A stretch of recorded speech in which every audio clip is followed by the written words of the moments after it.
ॐ शुक्लां भरधरं विष्णुं शशिवर्णं चतुर्भुजं प्रसन्नवदनं ध्यायेत् सर्वविघ्नोपशान्तये। ॐ सहना भवतु सहनौ भुनक्तु सह वीर्यं करभावहै तेजस्विनावतीतमस्तु मा विद्विषावहै।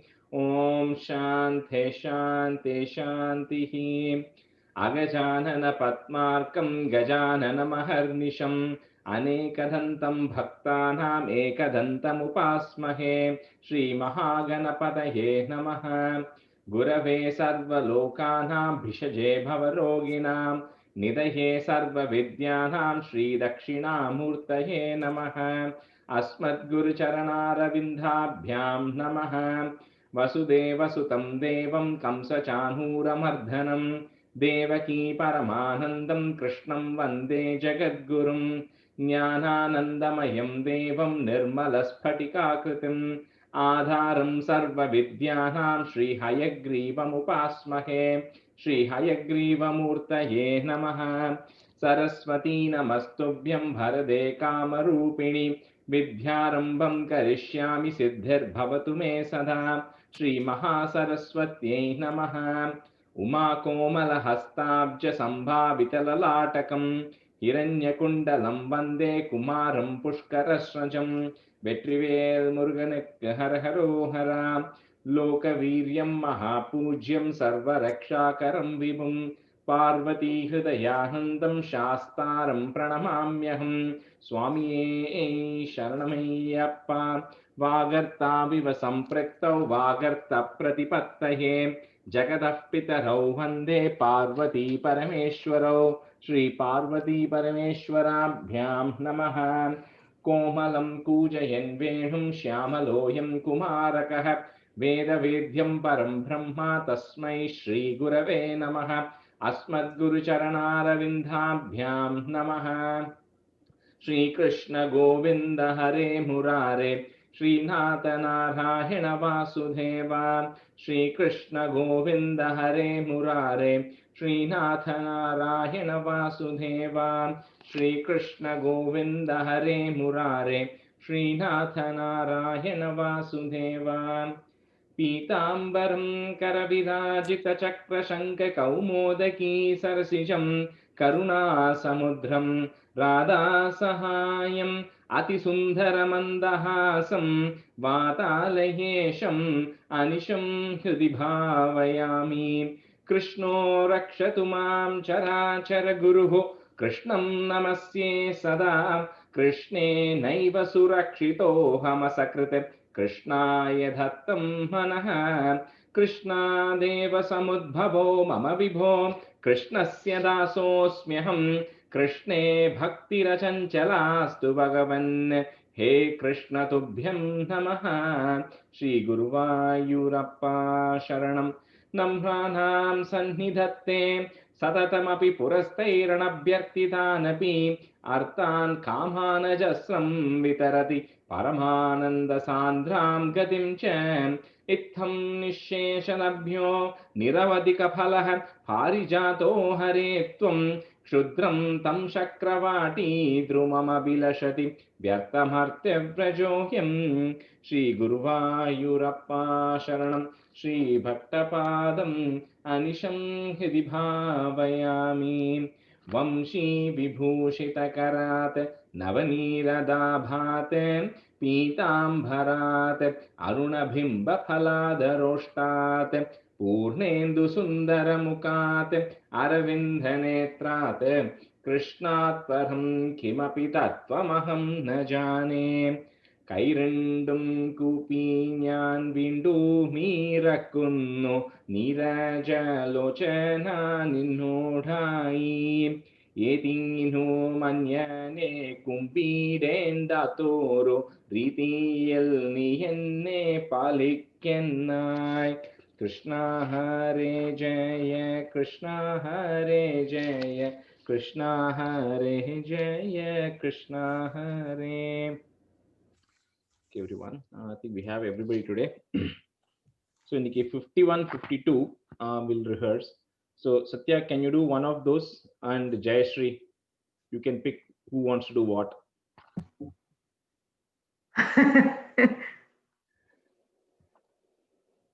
And then the students, Kashyap, you and Shobha, you both can be students today. Can't hear. Satya, on mute. Satya is on mute.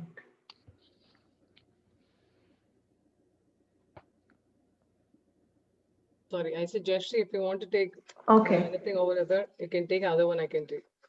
I'm okay. Shall I start first? Sure, go ahead. Okay. Shri Krishnaya Parabrahmane Namaha.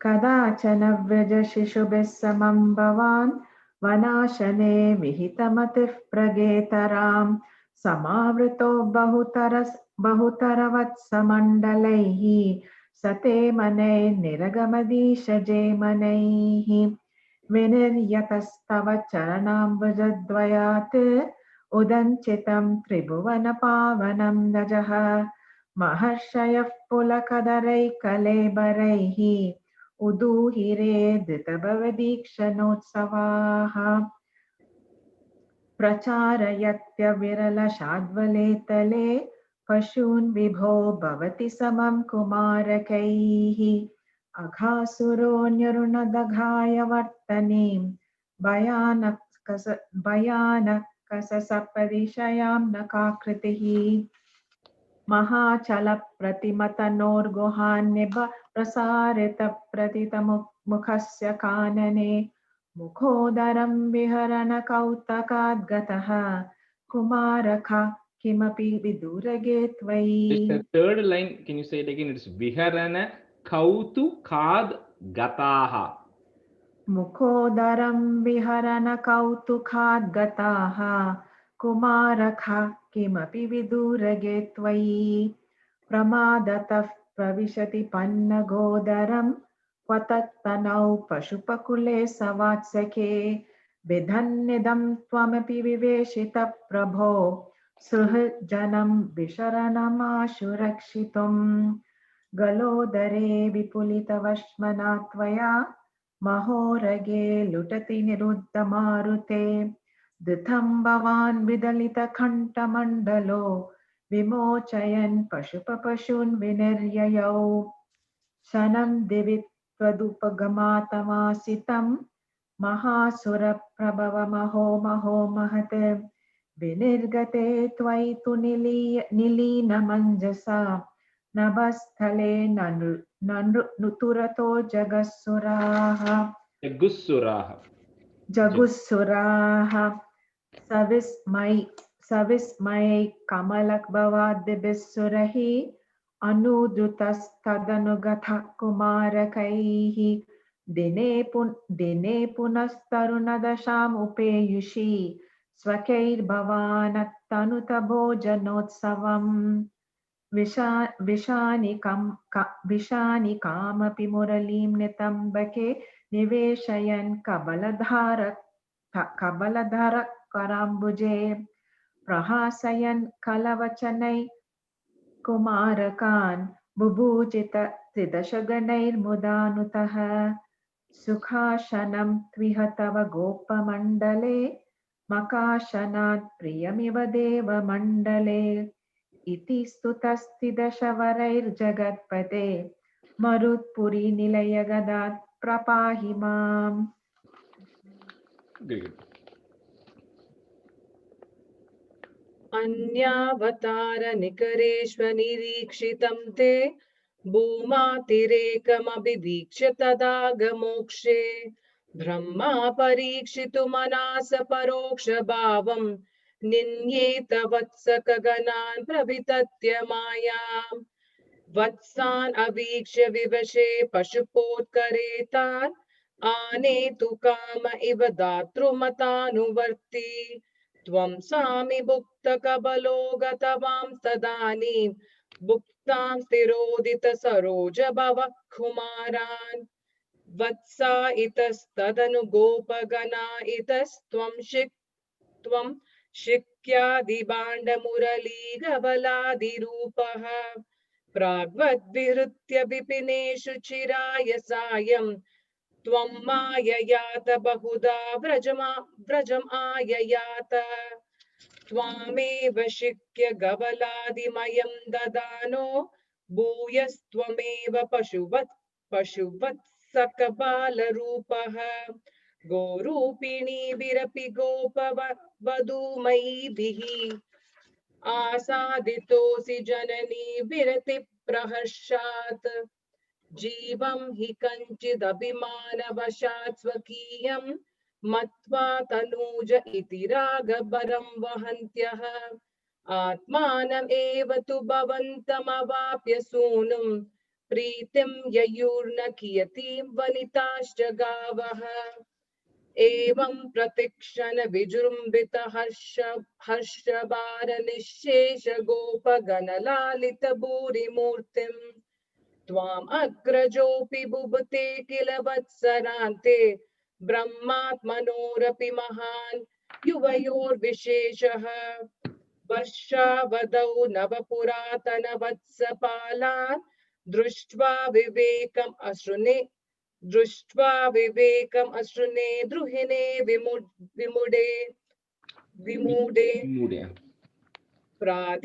प्रादीदृशः प्रतिनवान् मकुटान् गदादि भूषांश्चतुर्भुजयुजः सजलां बुधाभान् प्रत्येकम् एव कमला परिलालिताङ्गान् भोगीन्द्र भोगशयना नयनाभिरामान् लीलानिमीलित दृशः सनकादियोगिव्यासेवितान् कमलभूर्भवतो ददर्श नारायणाकृतिम् असङ्ख्यतमां निरीक्ष्य सर्वत्र सेवकमपि स्वमवेक्ष्य दाता मायानिमग्नहृदयो विमुमोह यावत् एको बभूवित तदा कबलार्धपाणिः नश्यन्मदे तदनु विश्वपतिं मुहुस्त्वां नत्वा च नूतवति दातरि दामयाते पोतैः समं प्रमुदितैः प्रविशन्निकेतं वातालयादिप विभो परिपाहि रोगात् श्रीकृष्णाय परब्रह्मणे नमः. Very good.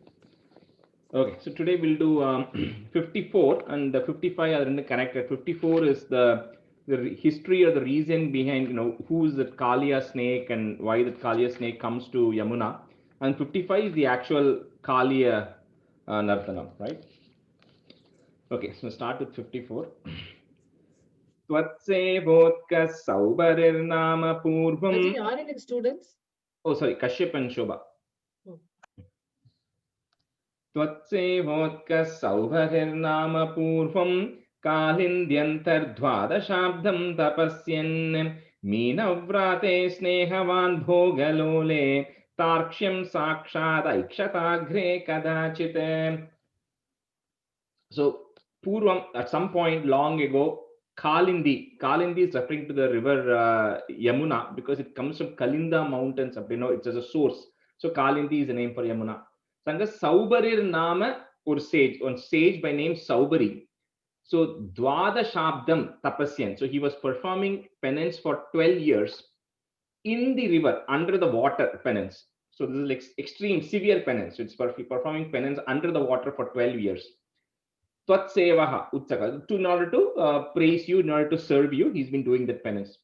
So when he was doing that, so Snehavan, he somehow at some point during that penance, he got attached to Meenavrate Bogalole. He got attached to a couple of fishes. He got attached to the fishes who were there under the water.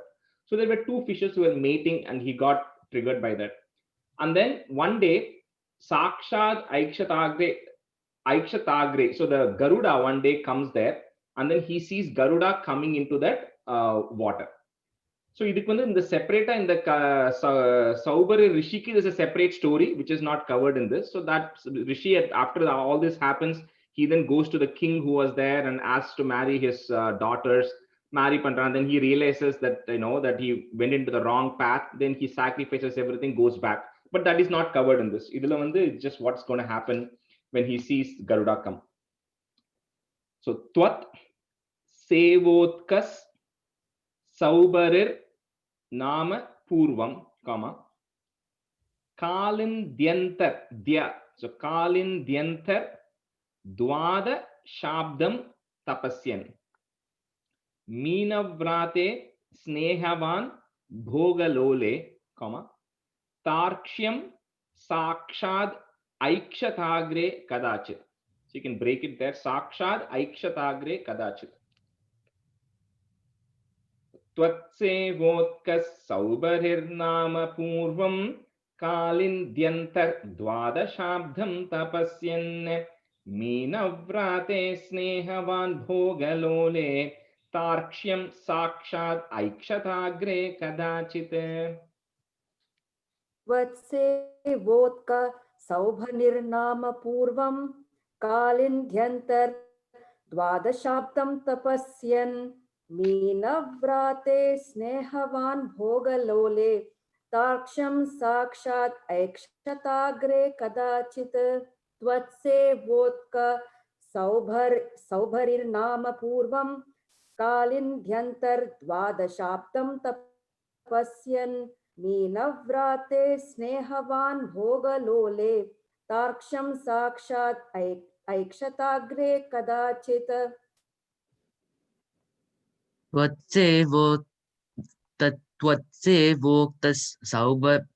त्वत्सेवोक्त सौबरीनाम पूर्वं कालिन्द्यन्त द्वादशाब्दं तपस्यन् मीनव्राते स्नेहवान् भोगलोले तार्क्ष्यं साक्षात् ऐक्षताग्रे कदाचित्.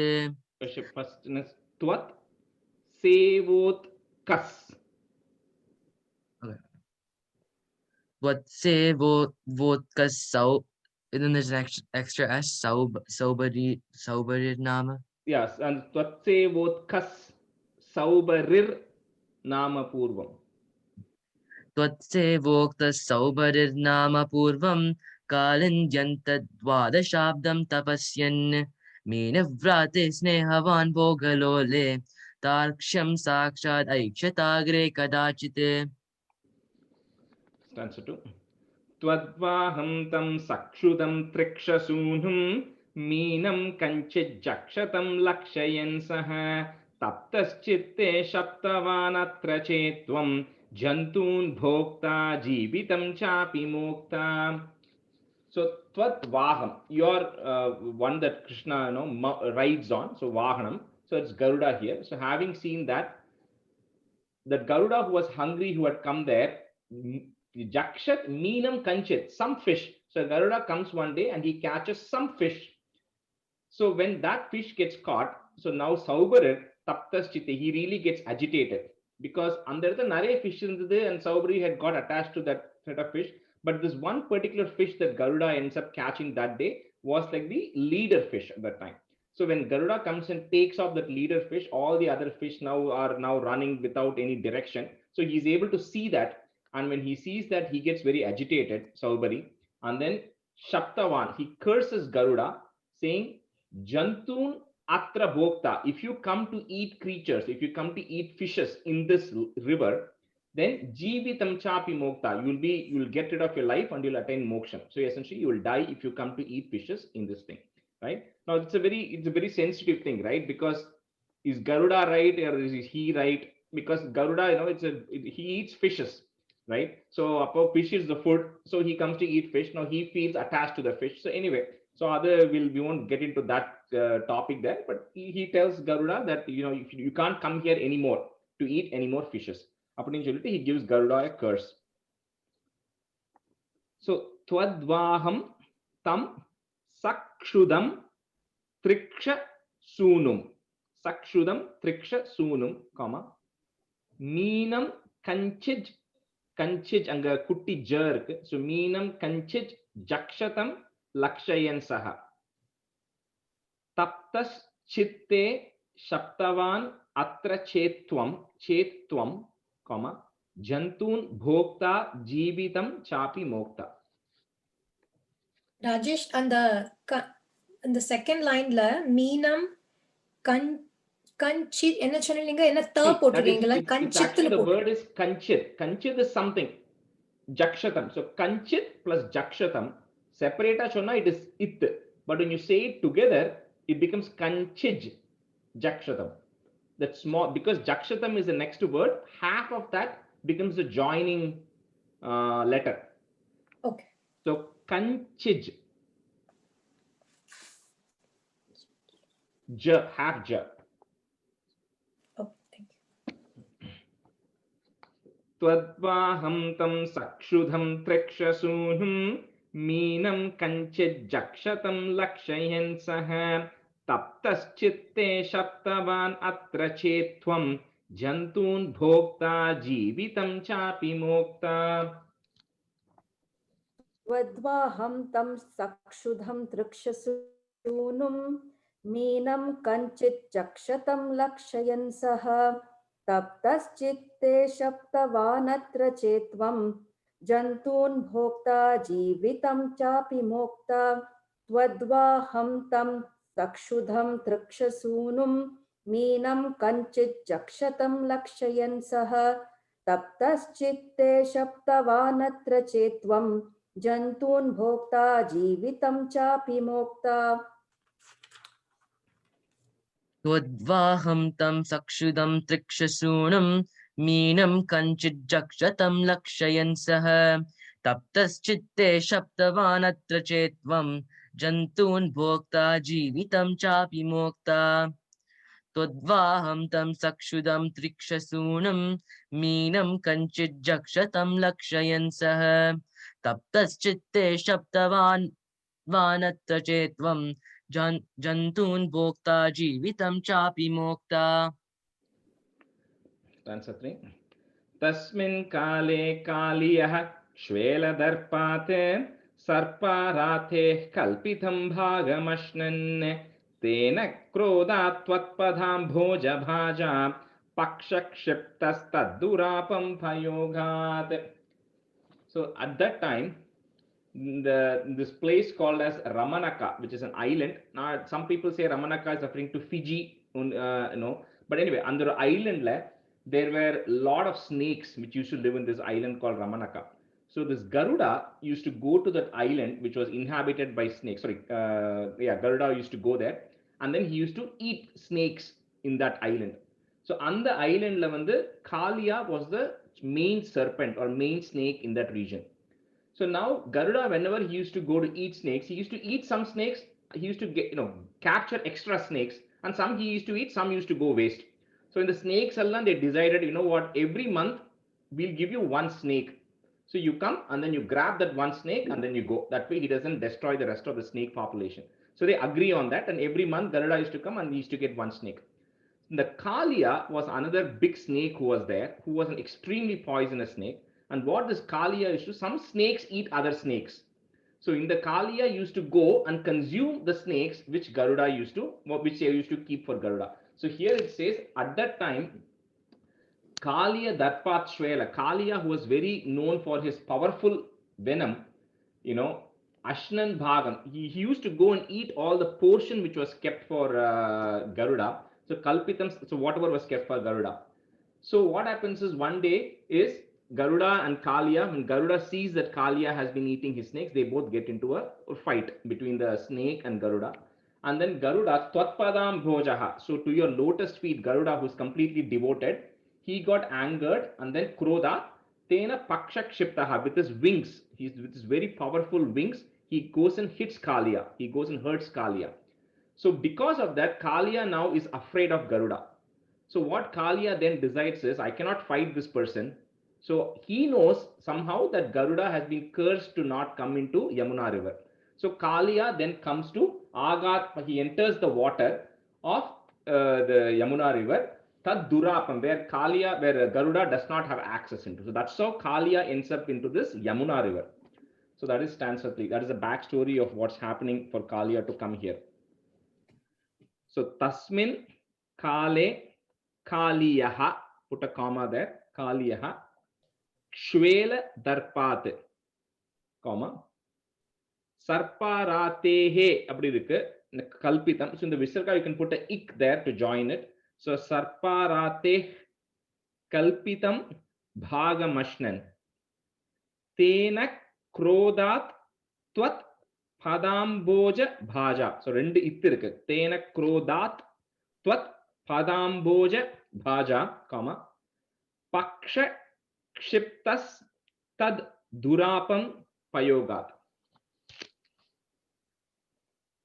तस्मिन् काले कालियः क्ष्वेलदर्पाते सर्पारातेः कल्पितं भागमश्नन् तेन क्रोधात् त्वत्पदाम्भोजभाजा पक्षक्षिप्तस्तद्दुरापं पयोगात् तस्मिन् काले कालियः श्वेलदर्पात् सर्पाराते कल्पितं भागमश्नन् तेन क्रोधात् त्वत्पदाम्भोजभाजा पक्षक्षिप्तस्तद्दुरापं पयोगात् तस्मिन् काले कालियः श्वेलदर्पात् सर्पाराते कल्पितं भागमश्नन् तेन क्रोधात् त्वत्पदाम्भोजभाजा पक्षक्षिप्तस्तद्दुरापं पयोगात्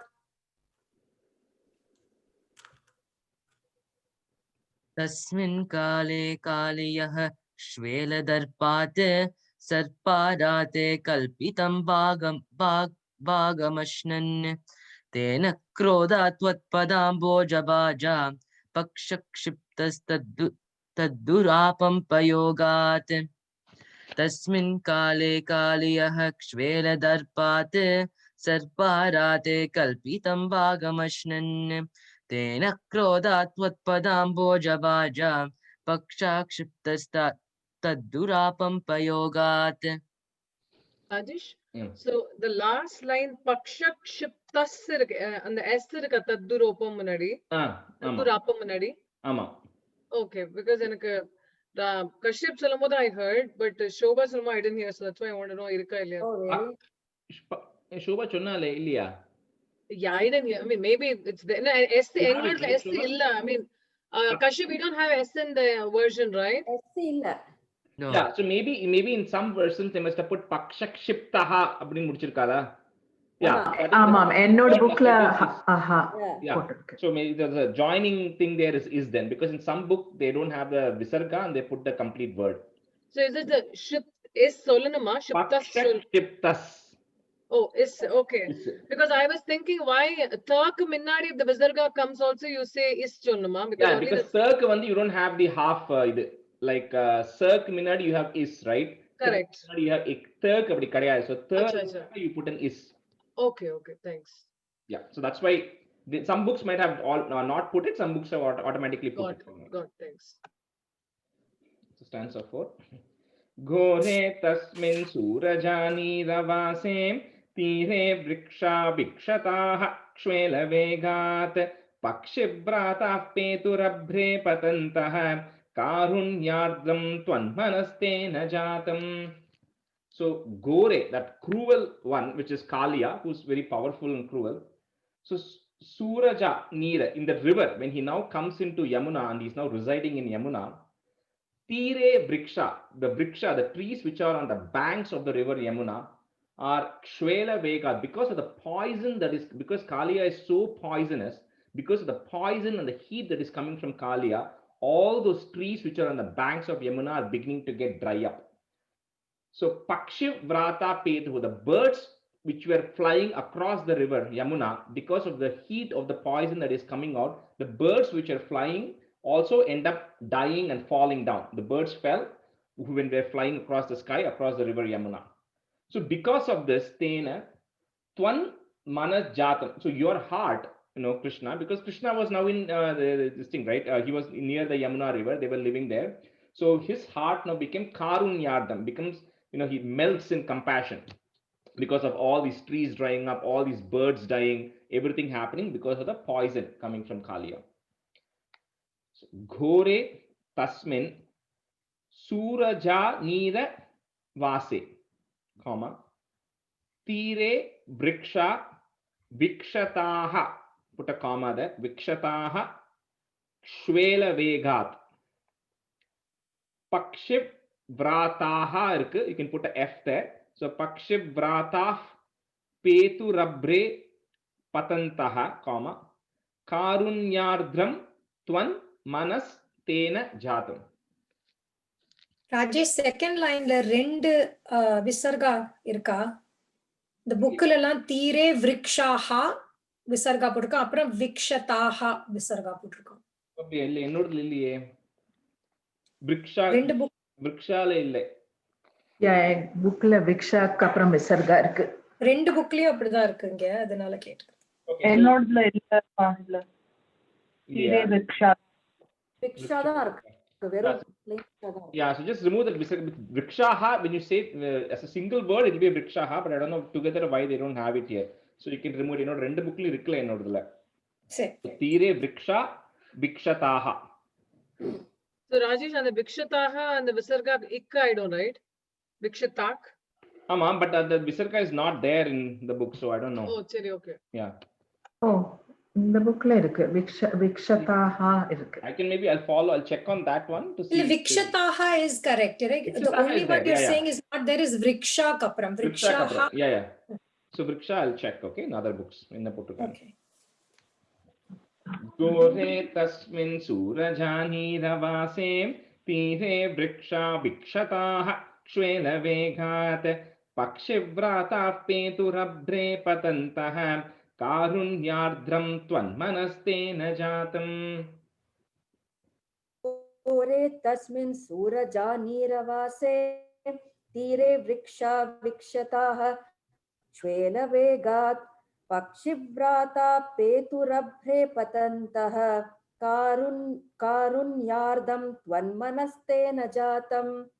घोरे तस्मिन् सूरजानीरवासे तीरे वृक्षा विक्षताः श्वेलवेगात् पक्षिव्राता पेतुरभ्रे पतन्तः कारुण्यार्दं त्वन्मनस्तेन जातम्.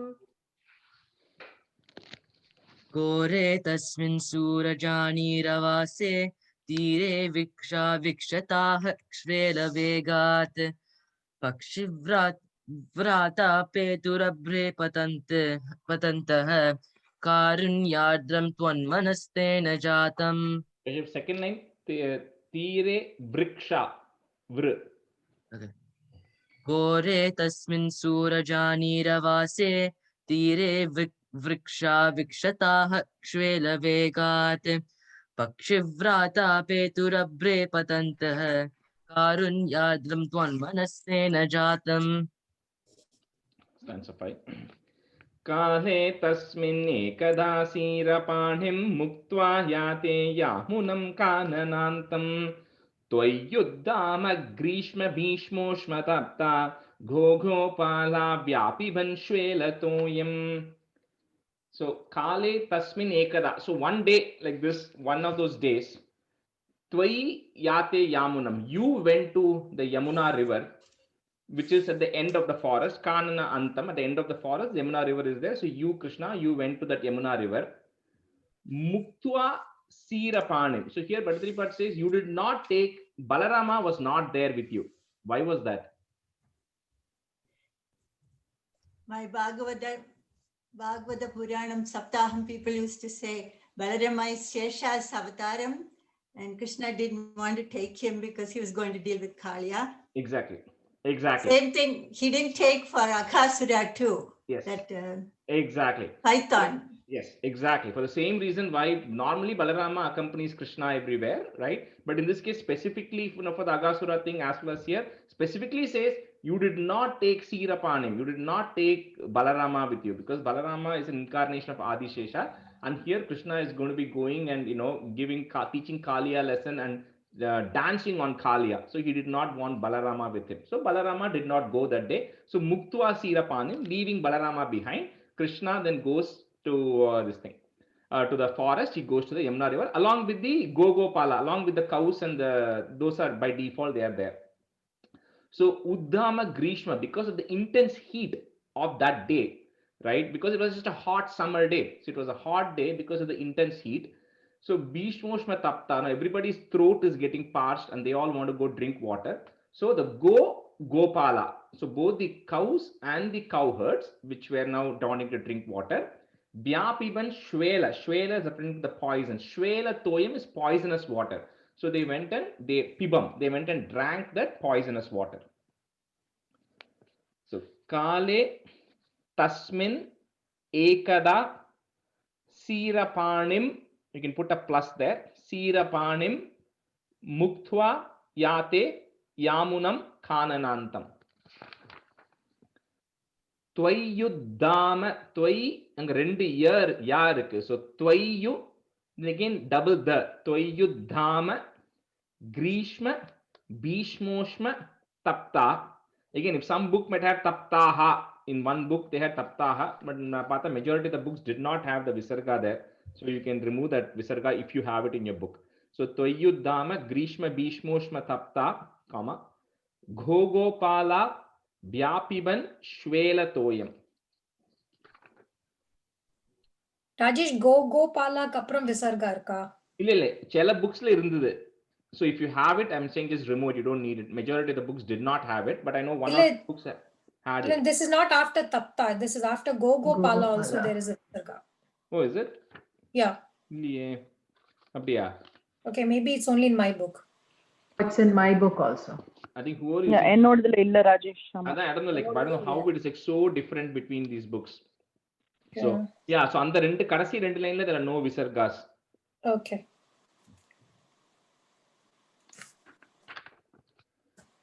काले तस्मिन् एकदा सीरपाणिं मुक्त्वा याते यामुनं काननान्तं त्वय्युद्धाम ग्रीष्म भीष्मोष्म तप्ता गोपाला व्यापिबन् श्वेलतोयम्.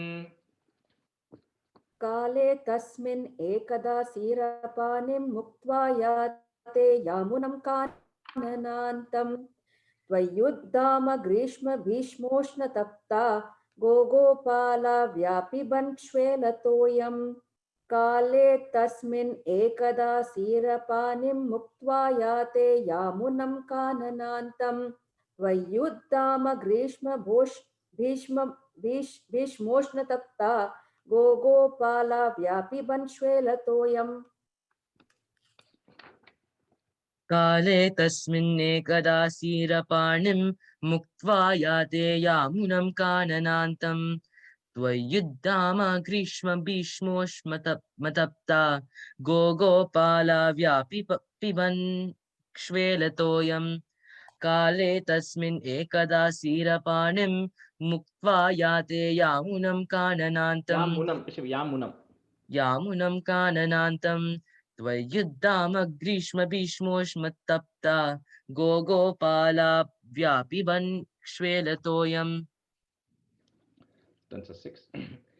नश्य जीवान् विच्युतान् श्मातलेतान् विश्वान् पश्यन्नच्युतत्वं दयार्द्रः प्राप्योपान्तं जीवयामासि तद्राक् पीयूषाम्बो वर्षिभिः श्रीकटाक्षैः. So Pashyan, no, Krishna now sees Vishwan, all of them, all the cows and the herds, all of them, Nashya Jivan, they now have lost their lives, right? Because they went and drank that poisoned water and they're lying on the ground. So having seeing all those people lying on the ground, Tvam Dayardraha, you Krishna, you got overcome with pity for those people. And so going near them, Varshibi Piyu Shambo. So like spring showering nectar like piyusha amba is water, piyushambo is like nectar like water, ambo. Shri Kataksha, with just your glances, so with your auspicious glances, right, you as if you sprinkle nectar like water on them with your glances. Jivaya Masita, you brought them back to life. So all these people now come back to life. The cows and the Nanda Gopas or whoever kids who went with them, all of them came back to life, but because of the auspicious glances of the god. So Nashyat Jivan Vichyutan Shmatalethan, comma, Vishwan Pashyan Nachuta. Pashyan Nachuta, small in and a big ner. So it's actually Pashyan plus Achyuta. No, he is back, Kashyap. Rajesh, you froze. You froze, Rajesh. Yeah. So, yeah, it said my internet connection is unstable. I don't know what happened. Okay, it says where did you guys lose me? Just as you started The first word. explanation. Oh, is it? Okay. So Nashyaj Jivan Vichyutan Shmatalethan, comma, Vishwan பஷ்யன் அங்க வந்து குட்டி இன் and a ந இருக்கு, right? So pashyan nachuta, it's actually pashyan plus achyuta. When you join those two words, it becomes pashyan nachuta. So small in and a na, pashyan nachuta tvam dayadraha prapyopantam jivayam asita drak comma piyushambo varshibihi irukku. You can put a ish there, so varshibish Sri Katakshaihi.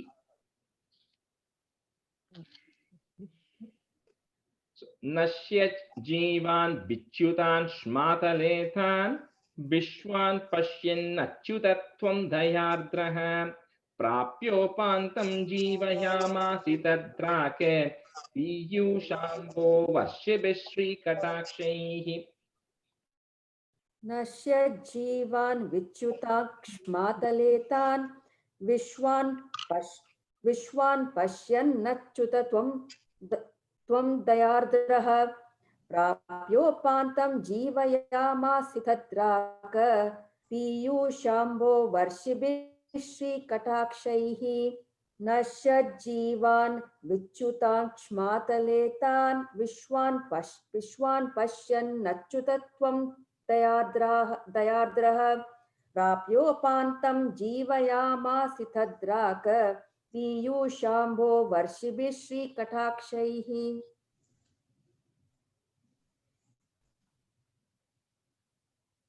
Nasya जीवान् विच्युतान् क्ष्मातलेतान् विश्वान् पश्यन्नच्युतत्वं दयार्द्रः प्राप्योपान्तं जीवयामासि तद्रक् पीयूषाम्बो वर्षिभिः श्रीकटाक्षैः. Drak Jivayamasi Tadrak. Okay. Nasya जीवान् विच्युतान् क्ष्मातलेतान् विश्वान् पश्यन्नच्युतत्वं दयार्द्रः प्राप्योपान्तं जीवयामासि तद्राक् पीयूषाम्बो वर्षिभिः श्रीकटाक्षैः. Stanza 7. Kim kim jato harshavarshatirekah sarvangeshvit yuttitha gopasangah drishtvaagre tvam tvatkritam that vidantah tvamalingan drishtanana prabhavah. So this Gopa Sangha, all the group of Gopas, the kids who was now recovered, Uttita, so they all woke up now, they all got up right after this. Harsha Varshati Rekaha. So they were suddenly feeling like a sense of bliss coming into them. Sarva Angeshu, in the all parts of their body, they were suddenly experiencing some extra bliss.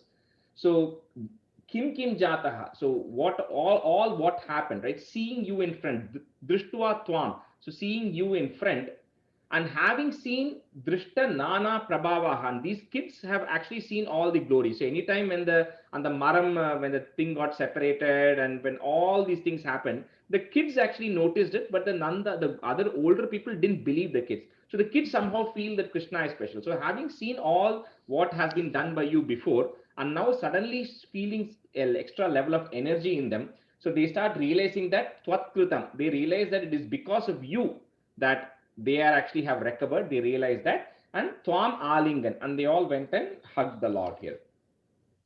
So Kim Jato Harsha Varshati Rekaha, comma Sarvangesh with Yuttitha Gopasangaha. So Sarvangesh with Yuttitha Gopasangaha Drishtvaagre Tvam Tvatkritam Tadvidhantaha. And the next line, remove the is from the fourth line, put a visarga at the end of the third line. So Tvatkritam Tadvidhantaha, comma Twamalingan Drishta Nana Prabhavaha. Kim Jato Harsha Varshati Rekaha Sarvangeshvit Yuttitha Gopasangah Drishtvaagre Tvam Tvatkritam Tat Vidhantah Tvamalingan Drishtanana Prabhavah. किं जातो हर्षवर्षातिरेकः सर्वाङ्गेष्वित्युत्थिता गोपसङ्गाः दृष्ट्वाग्रे त्वां त्वत्कृतं तद्विदन्तः त्वामालिङ्गन् दृष्टनानाप्रभावाः किं जातो हर्षवर्षातिरेकः सर्वाङ्गेष्वित्युत्थिता गोपसङ्गाः दृष्ट्वाग्रे त्वां त्वत्कृतं तद्विदन्तः त्वामालिङ्गन् दृष्टनानाप्रभावाः किं जातो हर्षवर्षातिरेकः सर्वाङ्गेष्विद्युत्थिता गोपसङ्गाः दृष्ट्वाग्रे त्वां त्वत्कृतं त्वत्तद्विदन्तः त्वामालिङ्गन् दृष्टनाना प्रभावाः. First line, Harsha Varshatirekah.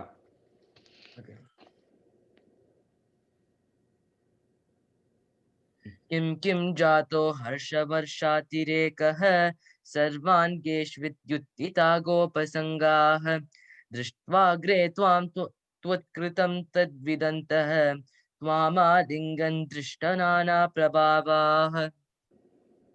Stanza 8. Gavaschaivam labdajivaha kshaneन स्वीतानन्दास्त्वां च दृष्ट्वा पुरस्तात् द्रागा बभ्रुः सर्वतो हर्षबाष्पं व्यामुञ्चन्त्यो मन्दमुद्यन्निनादाः. So similarly, kshanena, in an instant, gavaha cha evam, all the cows also who were there, labdva jivaha, they also got all their lives back. So because the cows also had gone and drank the poisonous water. And tvam cha drishtva, now these cows also having seen you, purastat, they now start assembling in front of Krishna. And abubuhu sarvataka, they start surrounding him as well, in front as well as in other places surrounding him. And very joyfully, here Bhattacharya says, Vyamunchantyah harsha bhashram, they start like shedding tears. The cows start shedding tears surrounding Krishna here. And mandam udhyanninadaha, and they start making a very low sound, the moo sound they start saying, kind of thanking and being happy, and then they're shedding tears. So even the cows all recover here. So gavash chaivam, again, if in case you have gavaha in some places, that's because they put the visarga, you can put the ish there. So gavash chaivam labda jivaha, comma, kshanena, comma, sweetanandas tvam cha drishtva purastat. Sweetanandas tvam cha drishtva purastat. Draga vabruhu, put a is there. So draga vabrus sarvato harsha bhashpam, put a plus. Vyamunchantyo mandam udhyan ninadaha. Mandam udhyan ninadaha. Gavaschaivam labda jivaha kshaneha स्वीतानन्दास्त्वां च दृष्ट्वा पुरस्तात् द्रागा बभ्रुः सर्वतो हर्षबाष्पं व्यामुञ्चन्त्यो मन्दम् उद्यन्निनादाः. गावश्चैवं लब्धजीवाः क्षणेन स्वीतानन्दास्त्वां च दृष्ट्वा पुरस्तात् द्रागा वव्रुः सर्वतो हर्षबाष्पं व्यामुञ्चन्त्यो मन्दम् उद्यन्निनादाः.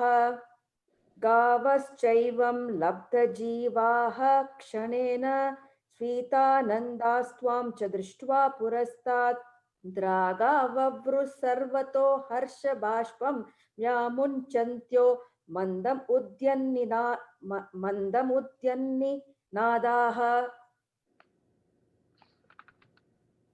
गावश्चैवं लब्धजीवाः क्षणेन स्फीतानन्दास्त्वां च दृष्ट्वा पुरस्तात् द्रागा वव्रुः सर्वतो हर्षबाष्पं व्यामुञ्चन्त्यो मन्दमुद्यन्निनादाः. The jivaha kapran is a pause question. Okay. गावश्चैवं लब्धजीवाः क्षणेन स्फीतानन्दास्त्वां च दृष्ट्वा पुरस्तात् द्रागाववृः सर्वतो हर्षबाष्पं व्यामुञ्चन्त्यो मन्दमुद्यन्निनादाः.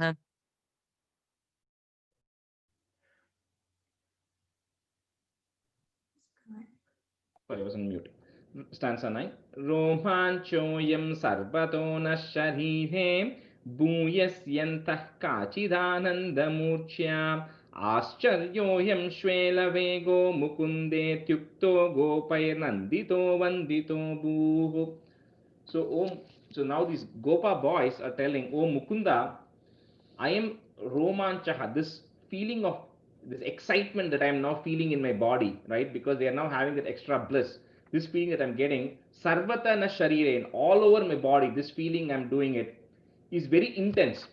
And this is kind of like a level of bliss which we haven't experienced, right? And then they say, Shvela Vega Ascharyaha. I think they saying this must be because of the poisonous water which we drank. I think this poisonous water which we drank is suddenly now, we have now recovered, and all of a sudden we are feeling extreme bliss all over our body, right? So having then said this, Nandita Gopahi, you were like again congratulated by all the Gopas and they praised you. So essentially everybody is just feeling that extra bliss. That's all this is.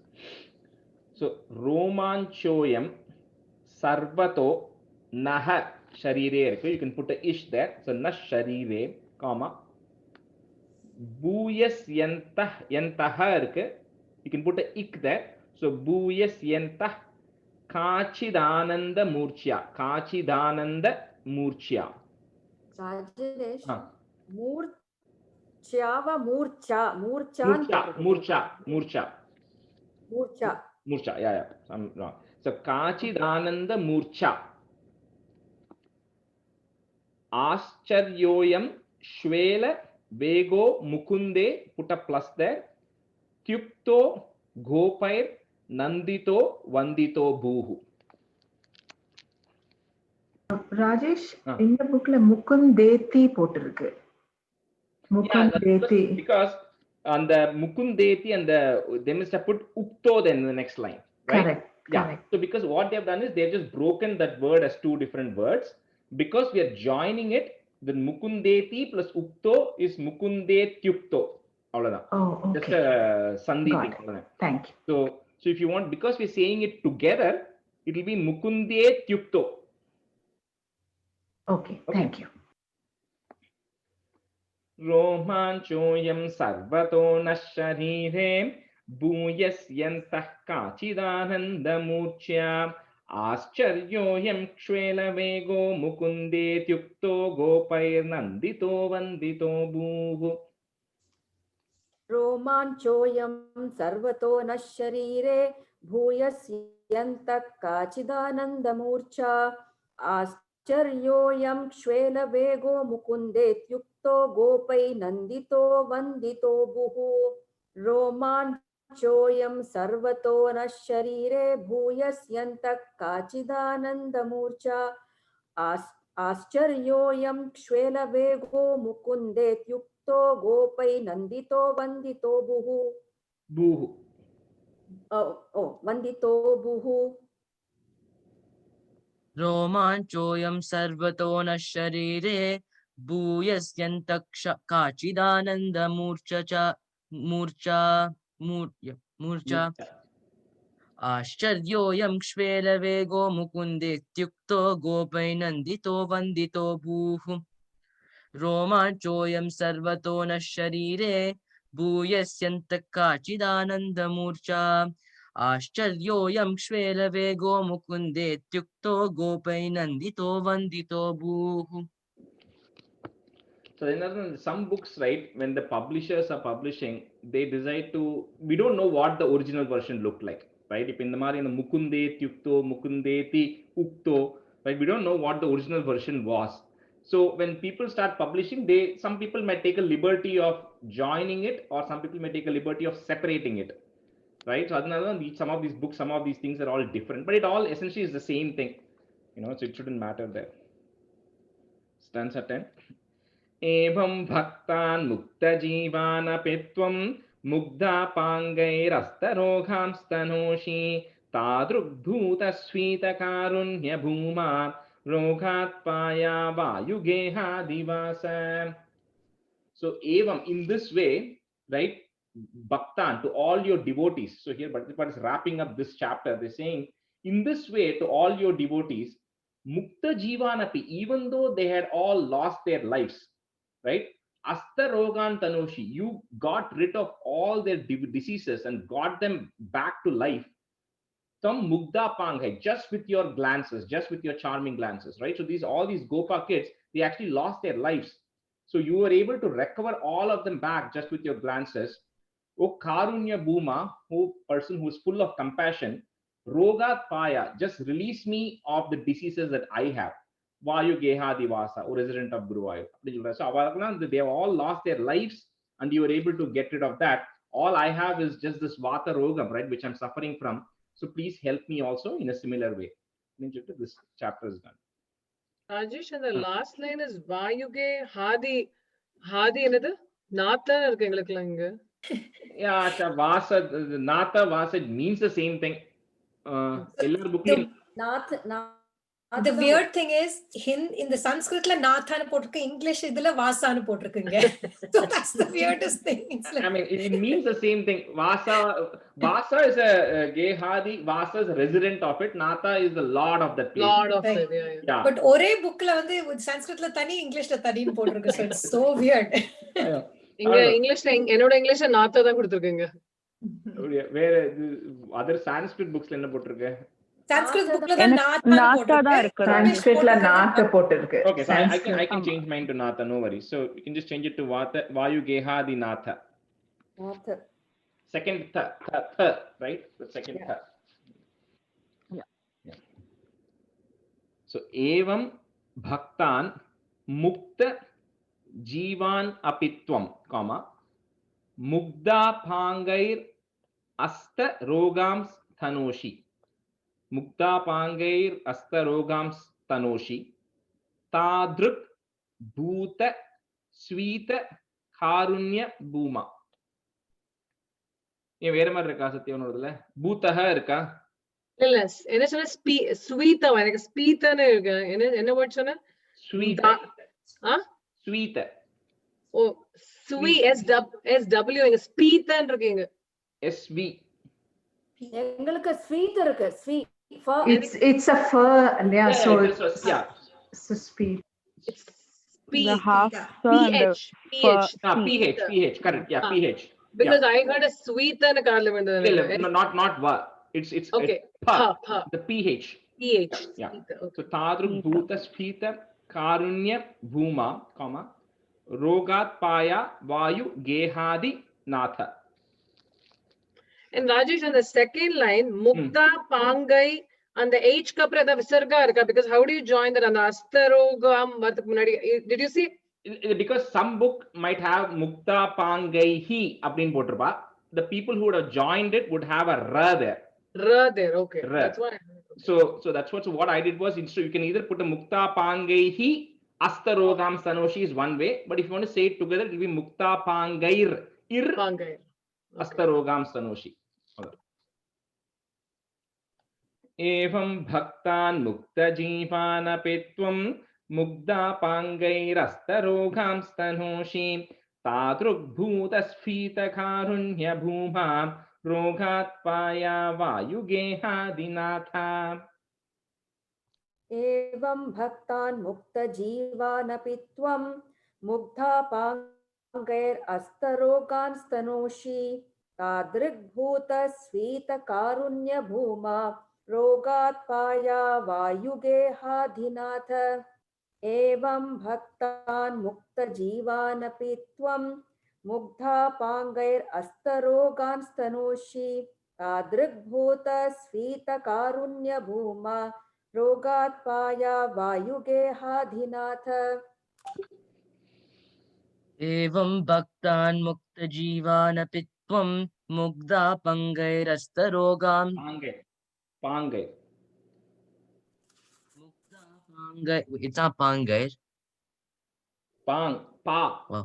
P-A-A. Mukta pangair astarogaam stanoshi adrigbhuta speed Tadruk. tadrigbhuta speedakarunya bhuma rogat paya vayuge hadinat evam bhaktan mukta jivan pitvam mukta pangair astarogam stanoshi Tadrigbhuta spita karunya bhuma rogat paya vayuge hadinat. So that completes 54. So 55 will maybe do a couple of stanzas today. So I don't know how many of you know that Totakashtakam, which was composed by the Totakacharya. He was the Shankaracharya, one of the disciples, right? Yeah. So the meter, the rhythm of the next dasakam is that Totakashtakam. So if people are familiar with the Totakashtakam, then you'll be able to relate to this tune very easily. People who are not familiar with it, you might have heard it, but so we'll try. எனக்கு இந்த tune வந்து கொஞ்சம் எனக்கு இந்த music வராதனால இந்த tune கொஞ்சம் உதைக்கும். So அதனால I might also go a little bit off shruti or tune. Rajesh, உங்களுக்கு musician கஷ்யப் பாட சொல்ல. அதான் அது கஷ்யப் உமாலாம் அவாலா இருக்கிறதுனால they can முன்னாடியே வந்து ஒரு வார்னிங் எங்க போயிட்டீங்க நீங்க? இல்ல அதான் முன்னாடியே ஒரு வார்னிங் கொடுத்துட்டேன் நான். Okay. So 55. अतवारिनिघोरतरं फनिनं प्रतिवारयितुं कृतधीर्भगवन् द्रुतमारिततीरगनीपतरुं विषमारुतशोषितपर्णचयम्. So then in this, so now all the kids and everybody have come back up, right? Everybody's on now. So this way, so Kritadi, so having decided to drive away Kalia, the Goratharam Paninam. The Paninam, Pani is referring to the serpent. So Goratharam, that very venomous serpent. So deciding to drive the serpent away. So what Krishna then does is, he then he climbs one of the trees, one Kadamba tree, which is on the branch of the river Yamuna. Vishamaruta. So because of the poison coming out of it, whose branches and everything is completely dried, he climbs onto that tree. And then he approaches, he decides to jump into the water. So that's what is happening here. So Atha, see, I don't know if you have 4 lines or 2 lines, but we'll join the first, if you have 4 lines, we'll be joining the first 2 lines in the 3rd and 4th line together. So it will be kind of going continuously, okay? So Atha, Varini, Goratharam, Paninam, and you can put a plus if you have 2 lines.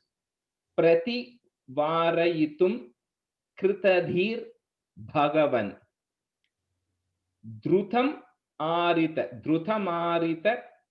Tiraga Nipa Tharum plus Visha Maruta Shoshita Parna Chayam. Atavarinigorataram Paninam Prativarayitum Kritadhir Bhagavan Drutamaritatiiraganipatarum Vishamarutashoshita Parnachayam.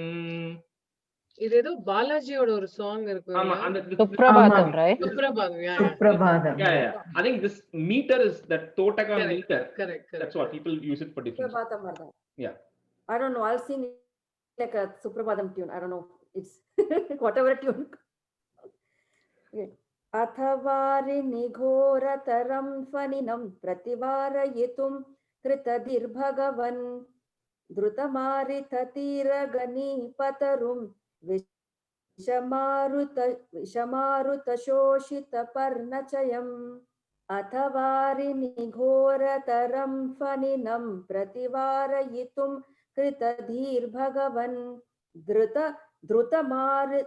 द्रुतमारिथितीरगनीपतरुं विषमारुतशोषितपर्णचयम्.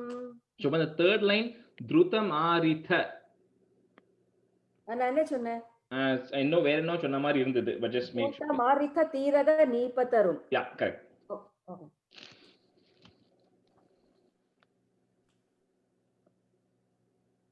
अतवारिणि घोरतरं फणिनं प्रतिवारयितुं कृतधीर्भगवन् धृतमारिततीरगणीपतरुं विषमारुतशोषितपर्णचयम् अतवारिणि घोरतरं फणिनं प्रतिवारयितुं कृतधीर्भगवन् धृतमारिततीरगणीपतरुं विषमारुतशोषितपर्णचयम्. Stanza 2. Adiruhya padamburuhena chatam navapallavatulyamanognyarucha hradavari nidurataram nyapatah parigurnita ghoratarangagane. So now that tree, the Kadamba tree which Krishna is seeing, he climbs onto that. Amburuhena padam, with your feet which are lotus-like, and now he compares it to the Nava Pallava, the like new leaves which are actually coming, right? Tender new leaves. So with your feet which are lotus, small lotus feet, which are like tender new leaves on these. Now then, Nyapataha Durataram. So the Krishna now takes a jump very far into the river, right? He has to go to the middle of the river to get to Kalia. So he jumps very far into that river. Hridavarini, and when he jumps into the deep river with Ghora Tarangagane. So when he jumps there, it's now beginning to cause ripples in that water, right? So he now jumps, climbs onto the branches and jumps deep into the river.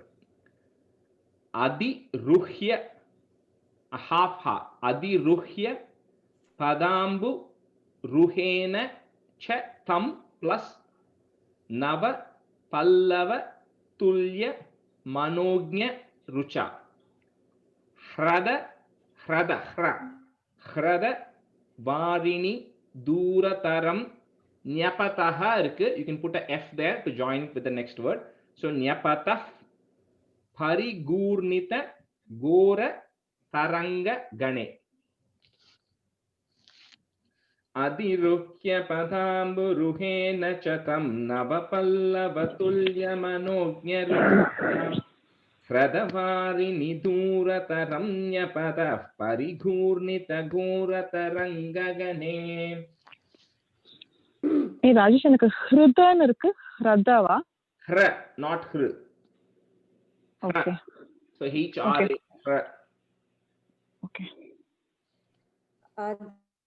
Adiruhya padamburuhena chatam navapallavatullya manogyarucha Hradavari nidurataram nyapata parigurnita ghoratarangagane Adiruhya padamburuhena chatam navapallavatulya manogyarucha Hradavari nidurataram nyapata parigurnita ghoratarangagane.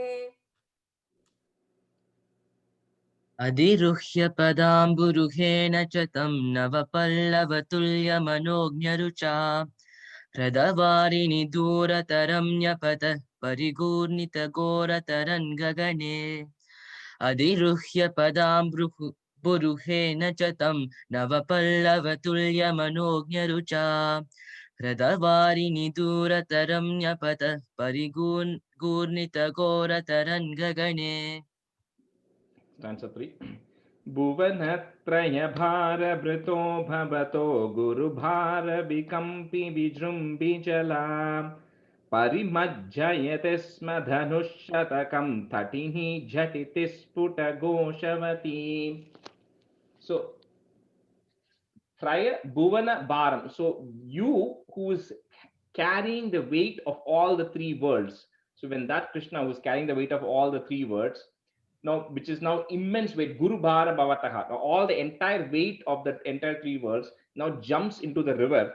What is happening is Vijrumbi Jala, the water, and the Archimedes principle Mari, the water, lot of water is coming out, right? Because he's now, it's just comparison, right? But somebody who is having so much weight is jumping in, that entire water is coming out, and Dhanush Shatakam, so 100 bows in measurement. So because on the people, bow and arrow were very common. So bow was a reference, like we're saying feet. So bow is a reference. Or bow na extra, it was so much feet. So the area which was 100 of bows, right, in measurement, that entire area, Pari Majjayati, started to get submerged because all this water was coming out of Yamuna.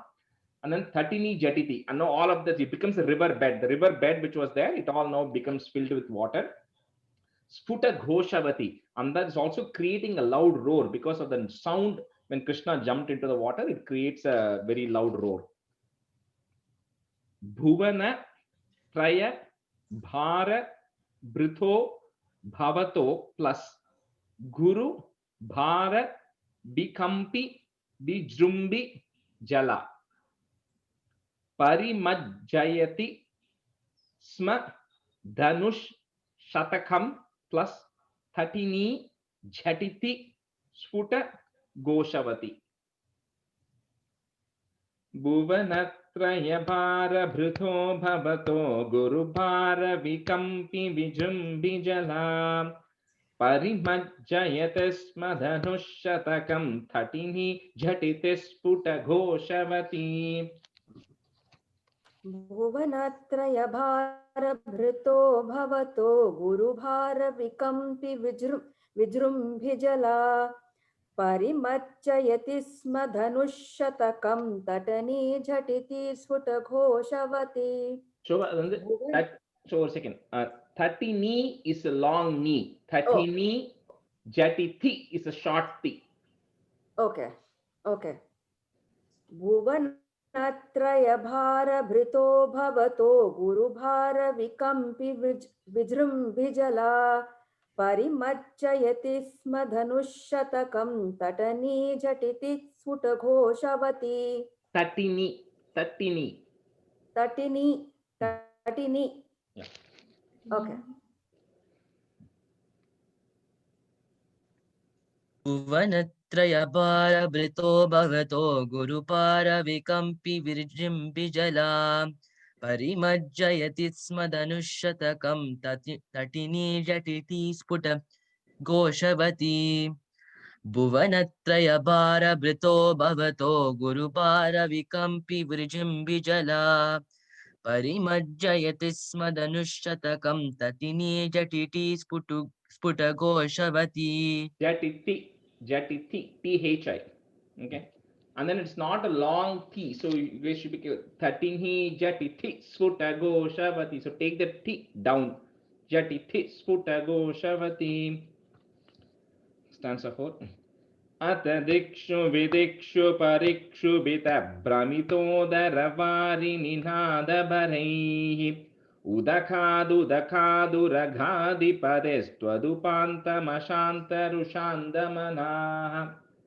So now the ninada barahi udare. So the udare is middle, right? So middle of the river, because of the loud noise that is actually coming from the middle of the river.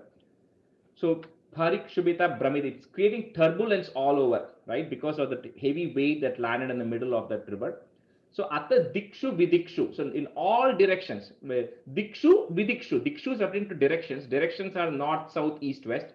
Vidikshu is all the other intermediate directions, north, east, southwest. So ella directions, you know, the ashanta rusha, it's now disturbed. You know, the water is getting disturbed. That rusha, it now angers Uraghadipadi, the king of serpents, Kalia. Now Kalia is suddenly getting disturbed because of this turbulence of water which is causing and the noise that is coming. So Udakhad. So from that water comes out Andamanaha, blinded with rage.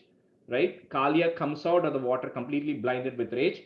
Twat Upantam. He comes near you, O Krishna, completely blinded with rage. Atha Dikshu Vidikshu Parikshubita Bramitodara Vari Ninada Bharaihi. Udagad. So Udagad.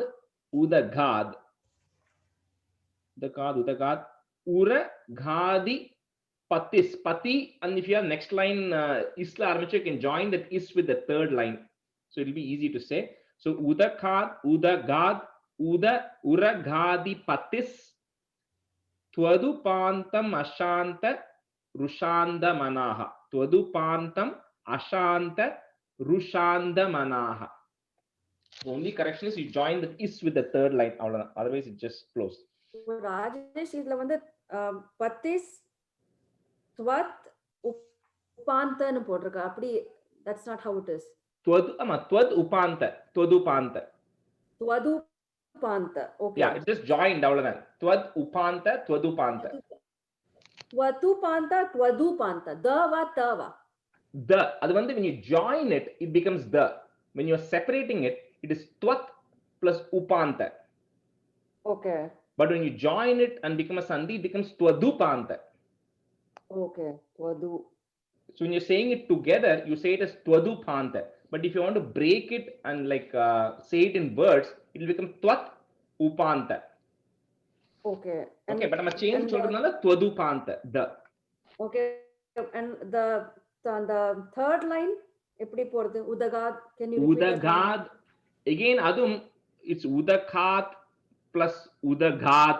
தனித்தனியா சொன்னா இத்து வந்துடும். But when you're saying it together, you say it as do in every word. So udakadu, dagadu.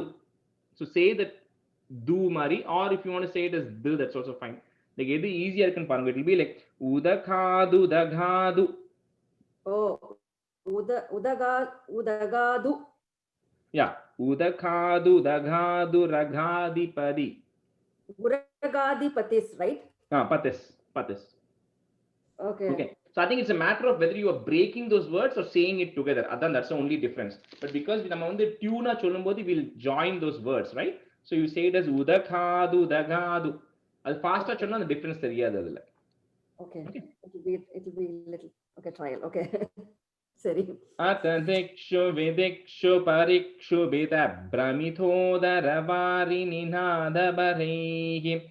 Udakadu, dagadu, ragadipatis, twadupantamashantarushandhamanaha. Atha dikshu vidikshu parikshu bhita भ्रमितोदरवारि निनादभरैः उदगादुरगादिपतेस्त्वदुपान्तमशान्तरुषान्दमनाः. So when the third line again, and the udakadu, and the udakadu, udagaduda. Correct. Udakadu, dagadura. Oh, udagaduda. Okay, I think I rewrote it again. So, udagadura. Correct. Udakaduda gadura. Look, First one is ka, second one is ga. Oh, it says ga here, so I changed it to ka then. No. First one udaka, adu vandu ka. Oh, it says ga here, so I will. Second one na udaga, adu ga. Okay. Udaka. Because udakad is referring to coming from the water. Udaga is to come up. So it's two different words. Oh, okay. இங்க எல்லாம் ஒரே மாதிரி போட்டுருக்கு. இல்ல அத மாத்தணும். First one is udaka, ka. Next one is ga. Okay. Okay, I change it. Okay. Atha dikshu vidikshu parikshu bhita भ्रमितोदरवारि निनादभरैः उदकादुदगादुरगाधिपतेस्वदुपान्तमशान्तरुषान्दमनाः. Correct. अत दिक्षु विदिक्षु परिक्षु बित प्रमितोदरवारि निनादभरैः उदकादुदगादुरगाधिपतस्त्वदुपान्तमशान्तरुषान्दमनाः अत दिक्षु विदिक्षु परिक्षु बित भ्रमितोदरवारि निनादभरैः उदकादुदगादुरगाधिपतिस्त्वदुपान्तमशान्तरुषान्दमनाः. We'll do one more and then we can stop today. Phanashringa sahasra vinisrimara jwaladhagni kanogra vishambhudaram puratah phaninam samaloka yatha bahushringina manjana shailamiva. So here, what's happening now? Kaliya is now getting disturbed. So he now comes. So what? But the question is, you saw in front of you, Purataha Phaninam. You saw in front of you that serpent or snake. Pana Shringa, whose hoods, right? Because Kalia is supposed to have like hundreds of heads, Mari, hoods. So his hoods, Kalia is black in color. Adi Shesha is white in color. Kalia is extremely black in color.